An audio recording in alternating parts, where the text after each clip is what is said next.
All right, everybody. Welcome to the Disciple Standard Podcast. We've got a great show for you today. We're going to talk about, in a tangible way, what it means to upgrade the operating system of the church. We've got a provocative way of looking at it. I hope you tune in. We've got an update as to what's been happening in our multiplication network, and then a fantastic interview with Kelsey Mamuyac. Can't wait to get started. Thanks for joining us. Let's go.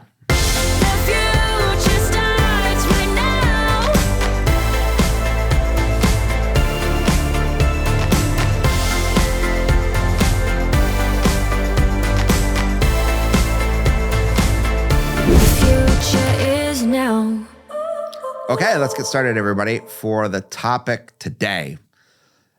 Jake, I've been talking about upgrading the operating system of the church. And to a certain extent, even when we filmed at first the channel trailer, I said, okay, we're not just here for information. I almost mean to be provocative because I kind of want to move people. I want people to think differently.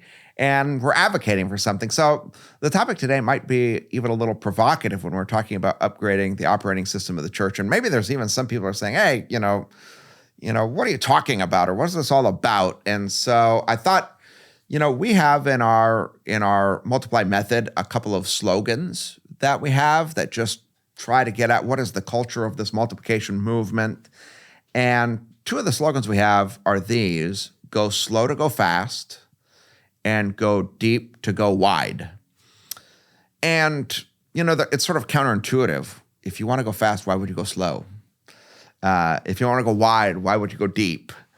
But I think that we're trying to communicate something here, and it has to do with the culture of what we're trying to do and what's finally necessary in multiplication. So what I'd like to try to do now is paint a picture or help people understand. And so actually, it's funny because one of the things I don't know why, I'm just a visual person. So, even in my preaching on Sunday morning, one of the things I'm known for is drawing with stick figures.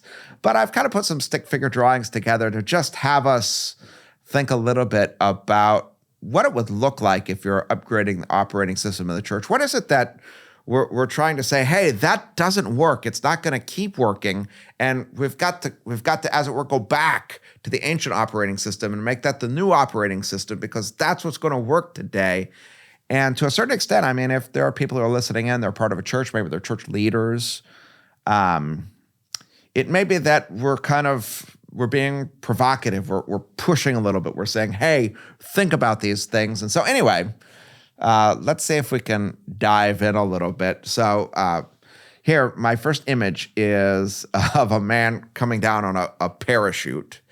And the reason for that is, especially where we're located here in Port St. Lucie, Florida, there's any number of church denominations and church organizations that have attempted to plant churches here in our area. In fact, it makes sense to me because where we're located in Port St. Lucie, Florida, the population, the demographics, the lack of churches here. If you're just a demographer or you're looking at demographic studies and you're saying, hey, what would be a great place to plant a church? You'd say, oh, wow, look at Port St. Lucie, Florida, and you'd send people there. But what's tough about it is that no matter how many denomination church planting organizations are sending people here, I've been here going on, it's not too much longer, it'll be 20 years, and there's probably the same number of churches or maybe even a few less than when I first got here, despite there's been a rapid population growth. And I don't know if you know this, Jake, but Port St. Lucie is known something of as a church planter's graveyard. There's just so many church planters who have come here, they've hoped to plant churches, and it hasn't turned out. So I don't know if you know that about where you live. Church planters graveyard. Anyway, here's what often happens. So a denomination or church planting organization, they'll find somebody that they think is going to be an extraordinary church planter, someone with charisma, someone who can draw a crowd, and they'll say, okay, move to Port St. Lucie, Florida. And so, I guess this has been called parachute dropping in. You're from somewhere else. You don't know the culture here. You don't know what the life is like or the people are like, but you're flying down in and you're going to get on the ground and Now, oftentimes what ends up happening, and here I just made a little graphic to go along with this, is that those denominations, church planting organizations will put some money behind you. So, you know what, we're going to film you for X, we're gonna fund you for X number of dollars a year. And oftentimes, what those dollars represent is this, that they have some limited amount of time with which to do their work. So, most common, I've seen this, that church planters get 3 years of funding. We're going to support you for 3 years. Every once in a while, there'll be a 5-year commitment. I haven't seen too much more than that. There's an expectation that after 3 or maybe 5 years, you're going to be self-sustaining. The funds are going to be coming from the local church that you've planted. And so the external funds that you're coming with on your parachute drop are going to dry up. And, if you're the church planter, you're going to sense, okay, I only have limited time. I've got to get going. And there's almost an urgency. I've got to go fast. So here's what winds up happening. You can just imagine parachute dropping in here or somewhere else. If you are put in this situation, I know maybe you haven't been trained as a church planter, you haven't thought about this, but just imagine we're going to send you to, Albuquerque, and you have 3 years, and 3 years from now, you got to have a church, and it's probably got to be 200 people because that's what's self-sustaining. What would go through your mind? First, I would have to learn where Albuquerque is. Okay. But I think the second thing would be buildings, people, reaching people, finding a way to, aside from going door to door, because I think to me it turns a lot of people off. But just reaching people, letting people know about who's, what's happening here now. Yeah. That's the first initial. What a pressure. Yeah. I think about this sometimes. What a pressure is on church planners put in this situation. Oftentimes they've got a family, a spouse, children. And they know that, okay, the clock is ticking. In just a couple more years, the money's going to run out. I only have a church of, I've been working here. I'm 6 months on the ground. I've only got 5 people to come into my church. Okay, I'm a year in. I've only got 10 people to come. I only have 2 years left. In my first year, I only got 10 people. There's no way this is going to be self-sustained. And so I've noticed the pressure and the stress builds, and you just start thinking to yourself all right, I got to get to 50. I got to get to 100. I got to get to 150. Yeah, I don't know. I don't know about you. It's just a tremendous amount of pressure. Yeah, that's especially with I can imagine the toll that it would take on, like you said, a spouse or the kids, or just being and trying to support somebody that would want to do that, or even I don't know, for me, I'm not married, but trying to support a family with that, and the pressure between both, you don't want to let them down, but you also don't want to let the people or God down, or right, kind of furthering that mission that you believe in. And so now here's another dynamic too, not just on the family level, but now denominations, church planting organizations, they know, okay, this is not this isn't for the faint of heart. And so they've got to look for really extraordinary people with tremendous charisma that, people just seem to be drawn toward, people with extraordinary gifts, speaking abilities, real extroverts. And, you've got to fit a pretty specific personality type. You've got to be a very extraordinary person. And so denominations or church planting organizations, they're really looking for this extraordinary person. And this is one of the things we're talking about. The old operating system relied on extraordinary people. And we're saying, look, the early church wasn't like that. Jesus just chose ordinary, everyday people, and he changed the world through them. So anyway, you've got this limited time, and now here's what you wind up doing. Whether it's billboards or, I've got a computer or balloons here, you've got to get the communication out.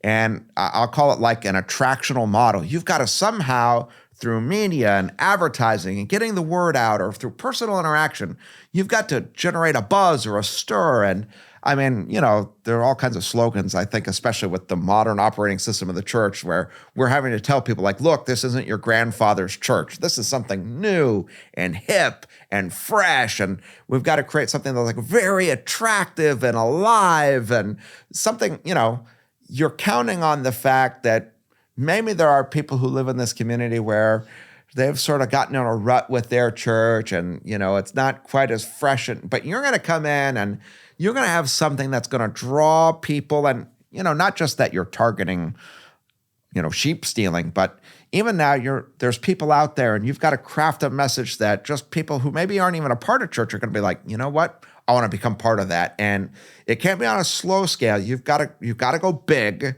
and you've got to go fast. And anyway, then what happens, actually, here in Port St. Lucie, I told you, church planters graveyard, but for the few that finally succeed at this, they draw a crowd of people.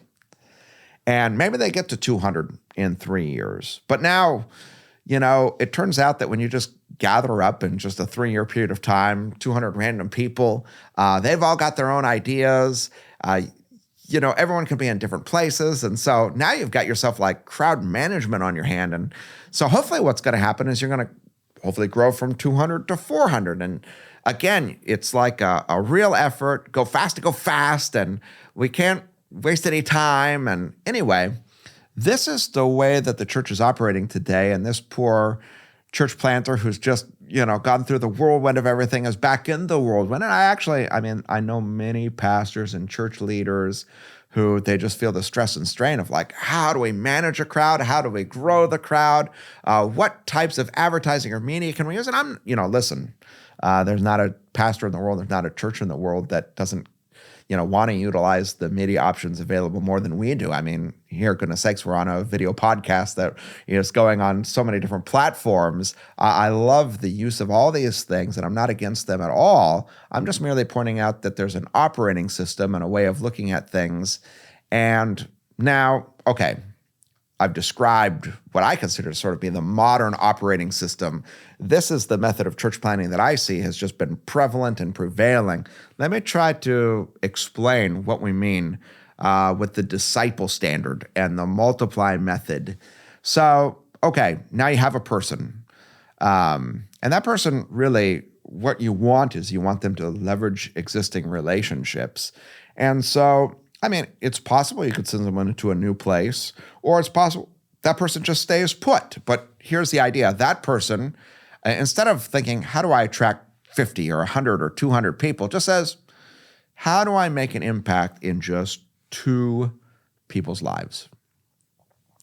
And so in the first year of ministry, you're not saying to yourself, how do I go super fast? How do I get to 200? How do I just make 2 strong relationships where I'm going to pour into these people. I'm going to teach them to really be grounded in the gospel, to know Jesus, to be able to read the scriptures, to have a vibrant prayer life, but more than anything else, that at the conclusion of that first year, both of these people that I'm pouring into will be able to replicate and join me in my mission so that in the second year, we each go out and now it's just the same thing. We're just trying to find 2 people. And I don't know. Even when I say this, can you imagine, okay, this year, Jake, you've got to find 100 new people and, help them grow in the faith. You've got to gather them first and help them grow in the faith. And I just think 100 people, I can't, but 2. Now I can handle that. I think most ordinary Christians, if you told them, go find 100 people and teach them to be tremendous followers of Jesus, it's like stress city. But if you just say, just go find 2. What do you think?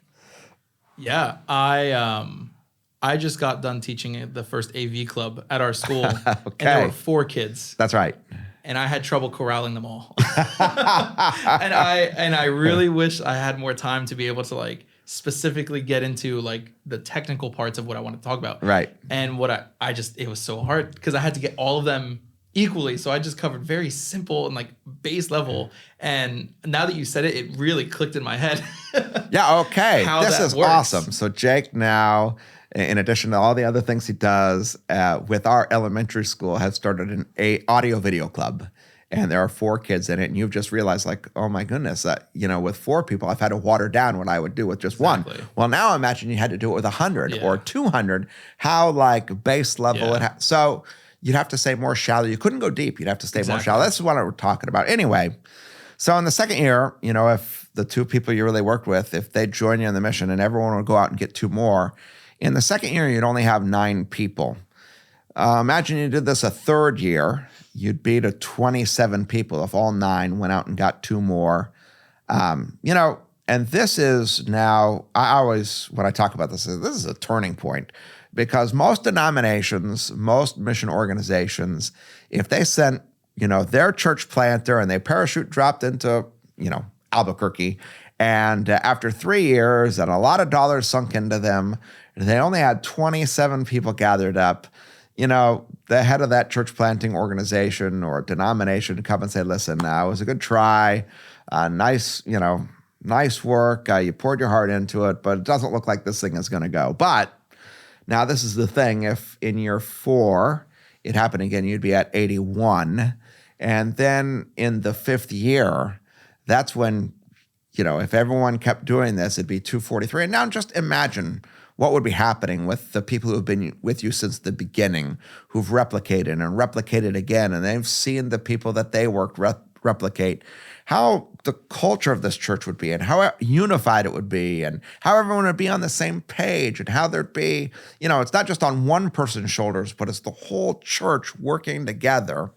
Anyway, by year 6, you're up to 729, and this thing just keeps multiplying and multiplying and multiplying.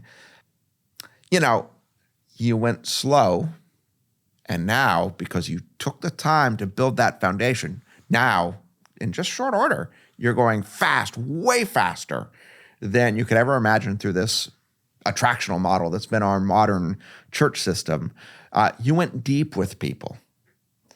You took the time. It was just with 2 people, and it wasn't shallow or surfacey. You really went deep with them, but now that's paying off because you have all these deep wells that are able to overflow and go wide. Anyway, there might not be that many people who are listening and thinking about church planting. So what if now we just apply this to most churches today? I think, most churches today, for the most part, have a heart of how do we reach people? How do we grow? What might that look like? And I would just say that the modern operating system of the church has been thinking in terms of how to grow the crowd, how to get that crowd bigger. And it's the main strategy, it's, again, the balloons, the computers, the billboards. How do we attract people and say, hey, this church has got something special, especially compared to all your other previous experiences at churches. There's something real and alive here. And so you're optimizing programs and you're building up. It's all about crowd building. And look, you may think, well, if I can build a crowd 50 people at a time, that's so much better than trying. But no, here's the thing. Go slow to go fast, go deep to go wide. So in this system, just imagine that, at least at the beginning, you would start off and you'd just be, okay, how do I orient myself around knowing Jesus? How do I prepare myself to make Jesus known? And, now if you're a pastor or you're just a church member, it really doesn't matter who we're talking to here. Just average, ordinary person, you get trained. And by the way, if you'd like to be trained, I encourage you to contact us because, no matter how many phone calls we get, because our group of people is growing every time, we have enough people to train you. So if you'd like to become part of our multiplication system, just get in touch with us and we'll get started. Anyway, at first you just prepare your heart. Okay, how do I do this? What does this method look like? How do I tap into this? And then what ends up happening is you make this commitment. Okay, in the first year, I'm just going to pour into 2 people. And one of the things that we advocate, because we love 2 Timothy 2:2, Paul tells Timothy, the things you've heard me say in the presence of many witnesses, entrust to reliable people who will be qualified to teach others. So you maybe scan over the congregation that you're part of. You say, who is really reliable? Who would join me? And so you pick 2 people. And for the first year, you're not worried. Maybe, okay, you're a pastor. You might still preach sermons. You might still, all the things that you're doing, the programs you're running, you don't have to stop those. But just find 2 people and pour into them. Or if you're a church member, I'm not telling you to stop serving in ministries or programs. Just get an orientation to how do I find 2 people. And I'm going to pour into them and I'm going to teach them to pour into others so that at the end of the first year, each of you is going to go out and you're going to find 2 more people that are in your network of relationships. And so, graphically on the screen, this is what it would look like in the second year. And it really, at this point, 2 years in, it doesn't look like much. We're going slow. We're going deep. By year 3, you can see that it's starting to have a little bit of an impact. And I would suggest probably by year 3, you're going to start noticing some things happening in your church, leaders who are rising up, things that are beginning to shift because now you're not by yourself. You've got other people who are all a part of this. You're going to start to feel a little bit of a lift and loft as things take off. In the 4th year, it's really going to start to overtake the church if you follow out this model. And by year 5, just so you know the numbers, I think if I counted this right, there was 228, not including the one person, so 229 people who are part of this. And by year 5, what ends up happening is I didn't have enough people there, because if everyone just kept choosing people even within the church, what would wind up happening is, hey, your church can't stay that size anymore if you're going to keep doing it. You're going to start drawing people in. By year 6, there's nobody left at your church who was there at the beginning. You're going to have, this church is now poised to do something, and every person in your church, instead of just one extraordinary person who's got to carry the load for everything, every single Christian in this church, this is the vision of the disciple standard. Every disciple prepared to go and make disciples, committed to it, equipped for it, trained for it. And, at first it's going to seem slow. And I hope you're catching on and getting a visual picture here of what could happen. At first it seems slow. You're just slowed way down. You're not worried about how do I draw 100 or how do I draw 50 or how do I draw 200 more people. Just how do I pour deeply into 2? And then as it picks up, all of a sudden you're going way faster than you could have ever gone, way wider than you could have ever imagined. And that's the big idea. Go slow to go fast, go deep to go wide. Jake, any reactions? Yeah, I have a bunch. Okay. I know we've talked about this so many times, you and I, and like I said about my AV club now, which is really cool. It's hard, and so it really, really clicked into place. Like I understood it, but it's something when you see it. And I was thinking as you were talking, like it's like countercultural almost. Yeah. And I think Christianity as a whole is like that, where our culture says like this is one way to do it. This is like called the legacy system, but with the disciple standard, it kind of goes against the grain, and you have to kind of unlearn previous notions that you thought might have worked or might not have worked. And like you said, why would you go slow to go fast when it doesn't make sense? Just jump straight to the fast lane, but you gotta lead up to it and build that relationships. Yeah. So this is a particular model. We're making a particular provocative proposal. And there's probably some of you who will be listening in who, I'm interested in your reaction to this. What do you think? Love for you to comment. Love for you to get in touch with us. Share this video. Are there other people you'd like to have see this? Are there questions that you have? We'd love to interact with you. So encourage you to share, comment, like, pass this on to others, and let's get the conversation going. What do you all think? This is I hope, a very tangible and yet provocative proposal, and something that everyone will consider. Again, if you want to get started, we'd love to pass this on and get it going in more places. That's what this podcast is all about. We are on a multiplication movement to return the church and upgrade it to this ancient disciple-making standard, the disciple standard. At any rate, that's the topic for today, and we're going to move on to the next segment of the show, the tipping point. Here we go.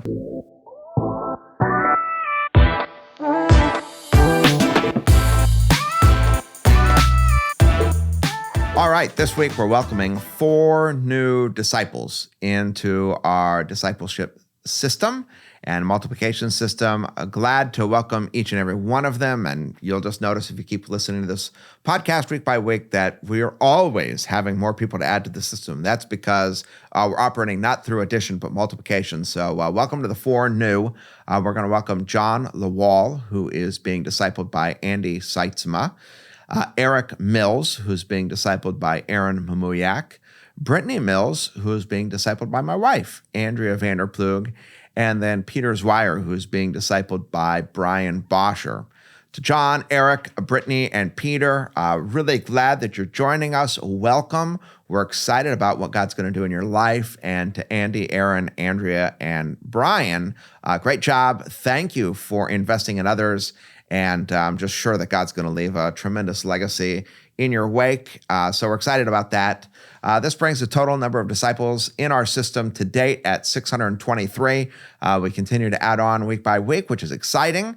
And at any rate, that is the tipping point. And now we're going to move on to our third segment called Ordinary People. Here we go.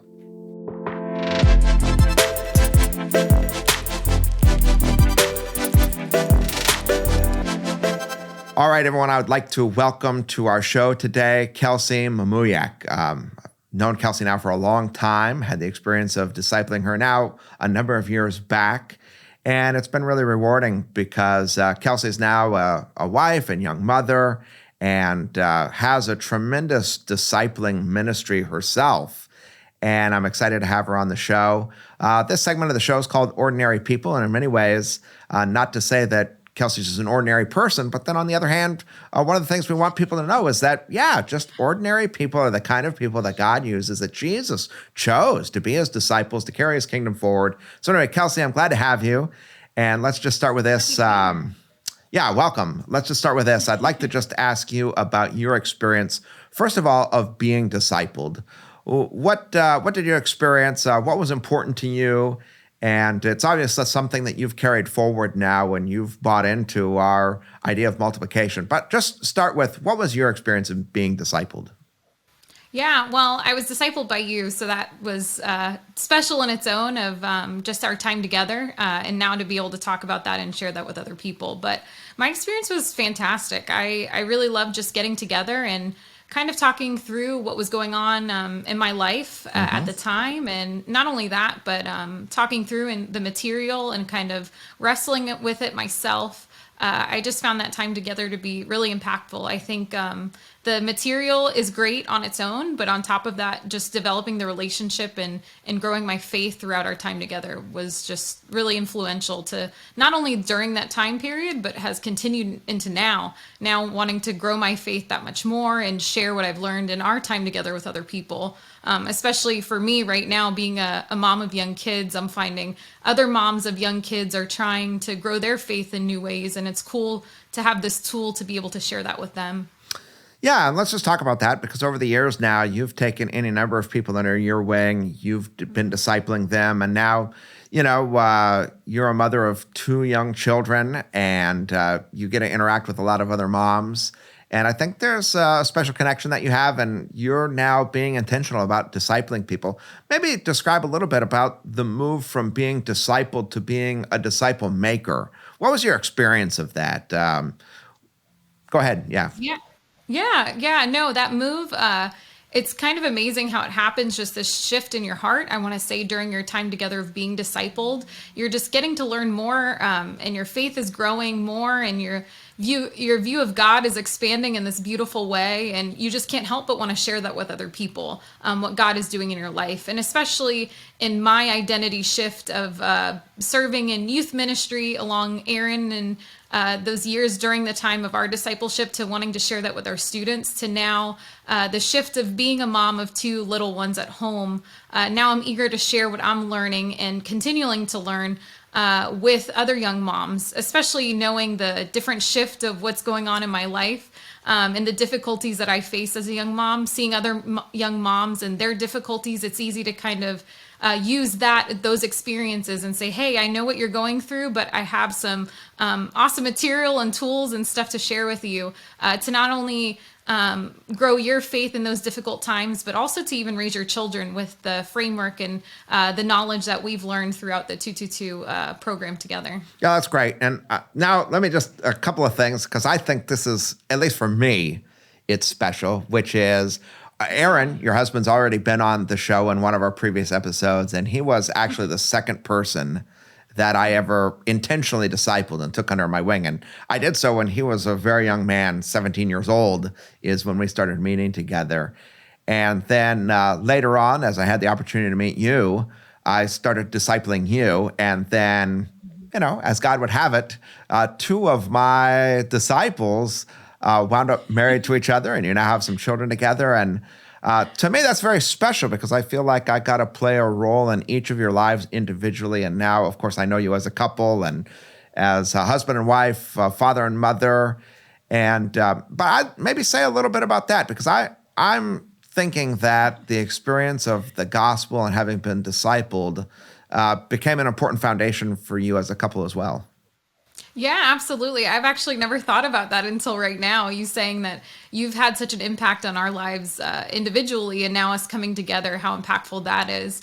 I want to say that that was super impactful, especially when we were serving alongside one another in youth ministry. Dealing with teenagers and middle schoolers comes with, it can be a lot. It can be draining, not so much of dealing with the kids, but dealing with their problems and the things that they're experiencing, especially at the time. A lot of our students their families were not involved in church at all. So coming from these difficult homes and stuff and dealing with that, having a gospel-centered perspective was really great for Aaron and I because we would come at things differently and want to face them differently, but knowing that we were coming from the same foundation was really helpful. And it always rolled back into what our purpose was. And we both had our eyes focused on the same purpose because we had gone through this discipleship individually. And so now coming together, it was like a mega Christ-centered focus. And it came with difficulties. I'm not saying that it was just perfect at all times, but it helped us to always focus back on what our ultimate purpose was.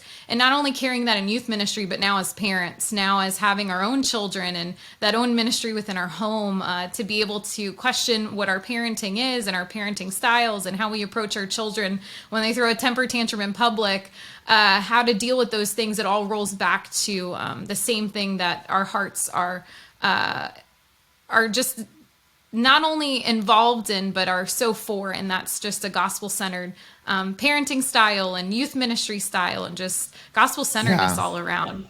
And to me, I mean, and this is just something that's special in my heart, it's so awesome to see people that I've poured into, the kind of impact that you're having in people's lives. I mean, it's just tremendous to me. I just step back and I watch this and say, wow, how profound, how powerful that is, that God's, as it were, multiplied my effort in your lives. I guess one of the things that I'd ask, particularly for you, is I think there might be any number of people who might be watching, and maybe they've been watching each of these episodes for a while and they're thinking, okay, maybe this is something that I might like to get interested in, but they're not sure. And they may say to themselves, is this right for me? Is it not right for me? What would you say to somebody who's maybe they've been listening in, they're considering it, they're on the fence? What advice might you give them, or what might you tell people that just is born out of your own experience? Yeah, it's funny that you asked me this question because a mom actually approached me after church on Sunday, and she actually specifically asked, Kelsey, how much time do you have? And I looked at her kind of confused, and I said, what are you really asking me? And she was saying she was on the fence about 222, but she's kind of wanting to get on board and kind of not. And I guess I'll share with you what I shared with her in the sense of there's never a perfect time. There's never a perfect curated scenario. Right. There's never, especially as a parent of young children, everything's not going to be perfectly curated to dive in. So I would just encourage people to just do it. Just dive in. It might be sloppy. It might be inconsistent. It might be messy. But this other podcast that I listened to talked about that. Talked about those little minutes, even if it's minutes, because that's might be all that you have, especially as a mom or just busy in general.